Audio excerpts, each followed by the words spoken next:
The Golden State Killer, also known as Joseph James DeAngelo Jr., was a serial killer, serial rapist, burglar, and peeping Tom. Hi, I'm Soluna, and you're watching Dangerous Patterns, Crime and Caution. I usually have a partner named Emily with me, but she could not be here today due to conflicting schedules and her being extremely busy. But the reason we created this podcast was not only because of our love for crime, but also because we both think it's important to recognize the signs of danger in your everyday life and what to do.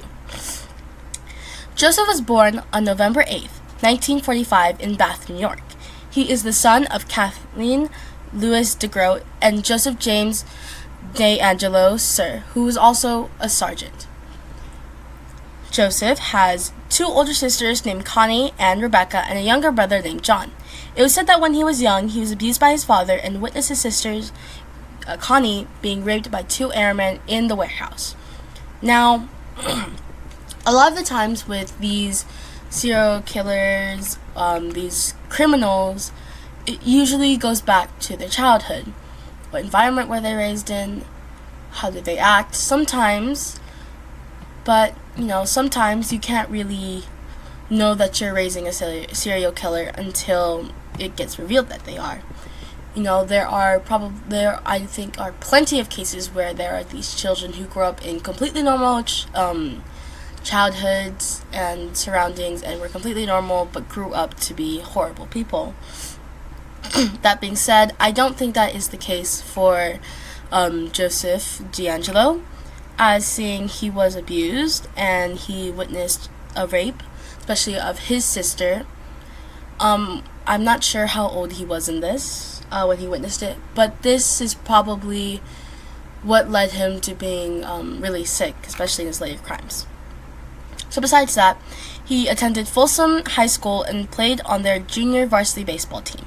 During his teenage years, police reported that he committed burglaries and mall theft and tortured and killed animals. This is when you start to notice the pattern. Usually when they're young, serial killers will exhibit some sort of criminal record. I think this is horrible. The part where he tortured and killed animals, that in my eyes is just extremely cruel. I used to have a little pet. And I can't imagine anyone wanting to hurt them or any other animal, especially when they don't do anything wrong. Usually when they do, it's for their own survival. Anyways, he joined the U.S. Navy and served for 22 months during the Vietnam War. He attended Sierra College and graduated with an associate's degree in police science and furthered his education at Sacramento State University, earning his bachelor's degree in criminal justice. This, besides his childhood, looks like and makes it seem like he sort of started to live a normal-ish life, especially going to college, serving in the Navy. So, Joseph became a burglary unit officer from May 1973 to August 1976, but later got arrested and put on probation for shoplifting a hammer and dog repellent. He got fired that October. When being fired, it was said that he threatened to kill the chief of police and allegedly stalked him. So, yeah. In May 1970, he was engaged to a nursing student named Bonnie Jean Caldwell. They broke up because he became manipulative and abusive, and after breaking up, he threatened her with a gun and attempted to force her into marrying him. Now, in my opinion, Bonnie Caldwell, she definitely dodged a huge bullet with breaking up with him. And, I feel so bad, especially after it says he later married a woman named Sharon Marie Huddle and had 3 kids with her, but they officially got divorced in 2018. I can't imagine having had dated a guy and being engaged and then breaking up with him after he showed signs of manipulative and abusiveness, only to find out probably many years later that he ended up being a serial killer, especially since he had 3 kids. I can't imagine what it's like to figure out your dad is a horrible serial killer and he's a horrible person. I can't imagine what it must be like to go through that. I hope these kids and his now ex-wife are okay. Sharon, not Bonnie, but I hope Bonnie is okay, of course. But Sharon, especially, she got married to him, but they did get a divorce. But many of his crimes were committed while they were married, and his family did suspect it. And his eldest daughter even said that he was the perfect father, and his wife believed his excuses for being away. And that really just shows how well he was able to hide and his two lives from his family. So it's said that he murdered over 13 people, he raped over 50, and committed 120 plus burglaries from 1974 until 1986. On September 11th, 1975, while D'Angelo was working as a police officer, he shot and killed Claude Snelling in front of his daughter. Wow, that was a mouthful. But I can't imagine, especially he murdered and raped and burglarized so many people. I can't imagine being his family, especially his eldest daughter, saying he was the perfect father. Can't imagine how they felt, But it is said that he kicked his daughter in the face 3 times and then fled. But we couldn't find out if his daughter was okay or not, or how old she was. I don't know if this is like one of his eldest daughters. I don't know. I'm not sure. But I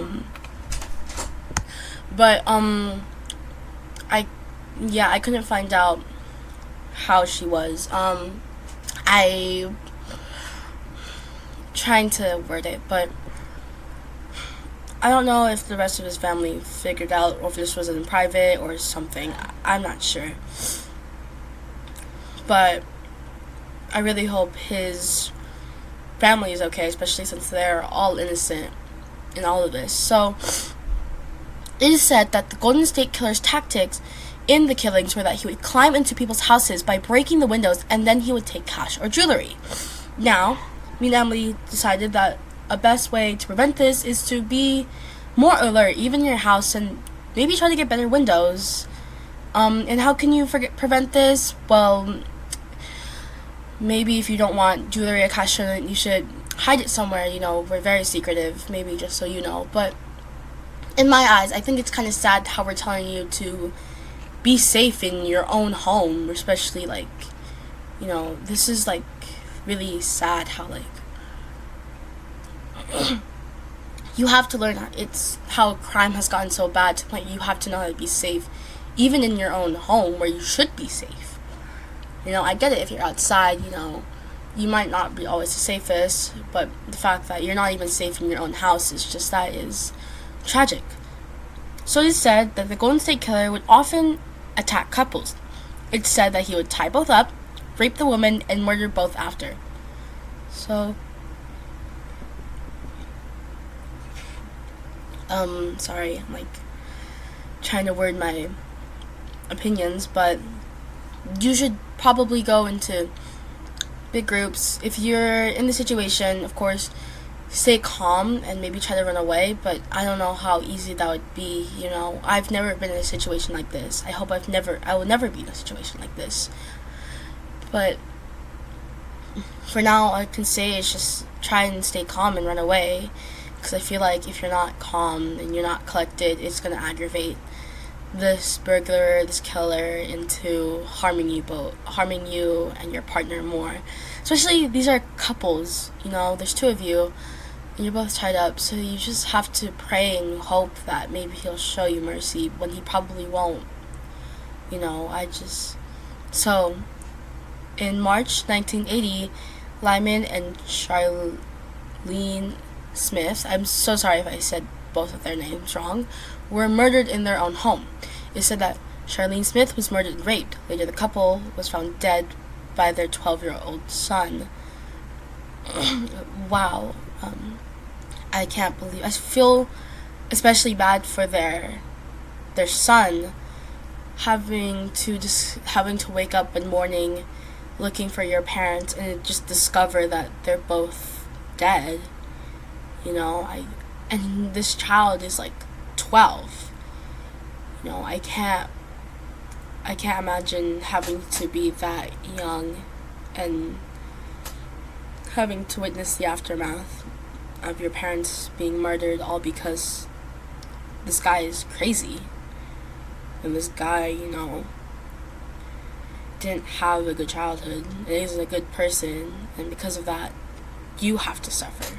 I think that's just really horrible and sad.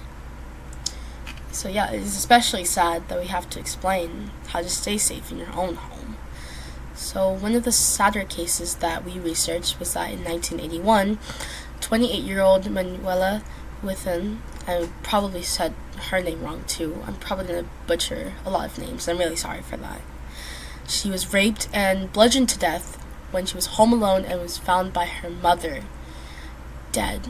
And it's sad for all these people who have to discover these ones, especially if it's their loved ones, if they're like the mom, the son, the brother. I can't imagine having to wake up one morning looking for my mom, looking for my siblings, and just seeing them horribly dead in one of the most gruesome ways possible. My heart really goes out to these families. Emily was talking to me about it too when we were researching. She says that her heart also very much goes out to these families. She hopes that they're living a better life, She hopes that these people are okay now. She hopes that we both hope that, no one deserves this. People don't deserve this, especially a lot of people are so innocent in these situations. So his final crime was to a woman named Jeanette Cruz. She was only 18 at the time and was with a friend.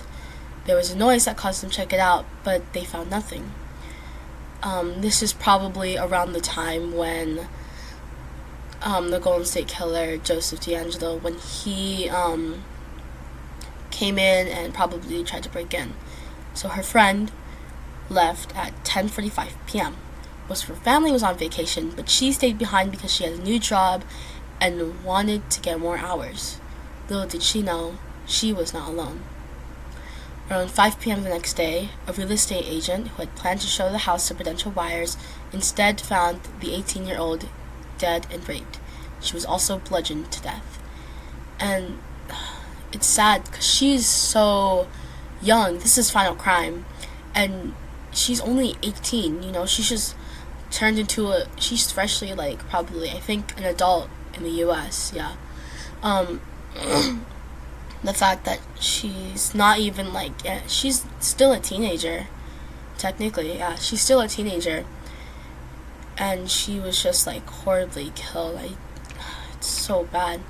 It's believed by investigators that for 3 decades, he was the only one who knew what happened in the 18 hours from when Cruz's friend left to her being discovered the next afternoon.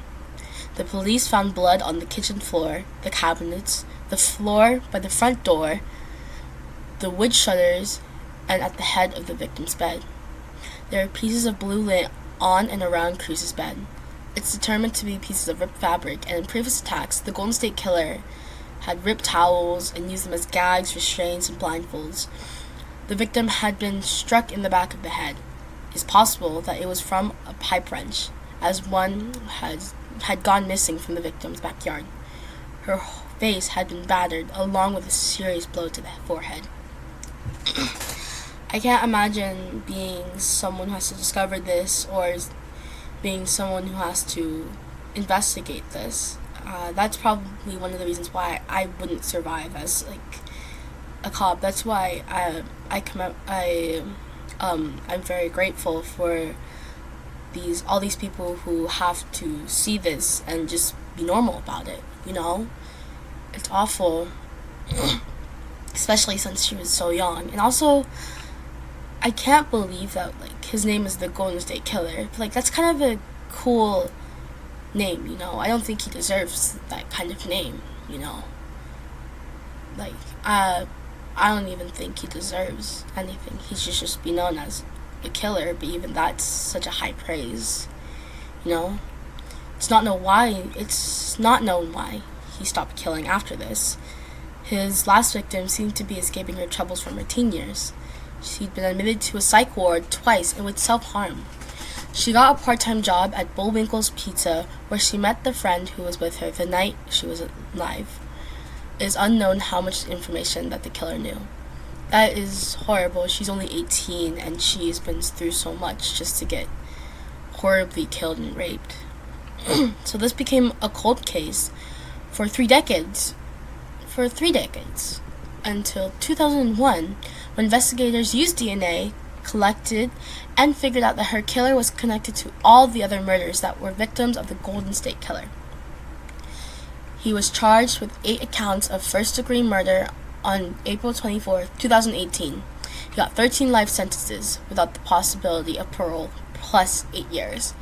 I think this is good, because I don't think this man deserves the death penalty, because the death penalty is too easy. In fact, I think that a lot of these people, like him, don't deserve the death penalty, because death penalty is just escaping life, doesn't do enough. Life sentences, in my opinion, are good, especially, but I don't believe that anyone should get rid of life sentences. If you watched our first case on the Chuck E. Cheese killer, he got freed of his life sentence, which I think is horrible, especially what he did. You should definitely watch that and all our other cases, but yeah, this man is horrible. So what we can say is, which is really sad, you should be alert in your own home, hide anything valuable that you have, and always make sure that people know where you are. Always make sure that just make sure that you're safe. My heart goes out to all these families, especially we only mentioned 3 cases, out of the over 13 people that he murdered, and the over 50 people that he raped, and the over 120 burglaries that committed. We only mentioned 3. So you can just imagine how horrific the other cases that we didn't mention are. So I hope you enjoyed. I'm Soluna. I share this podcast with my partner Emily, who's going to be here today. Hope you have a good day and night, and thank you for watching Dangerous Patterns, Crime and Caution. Goodbye.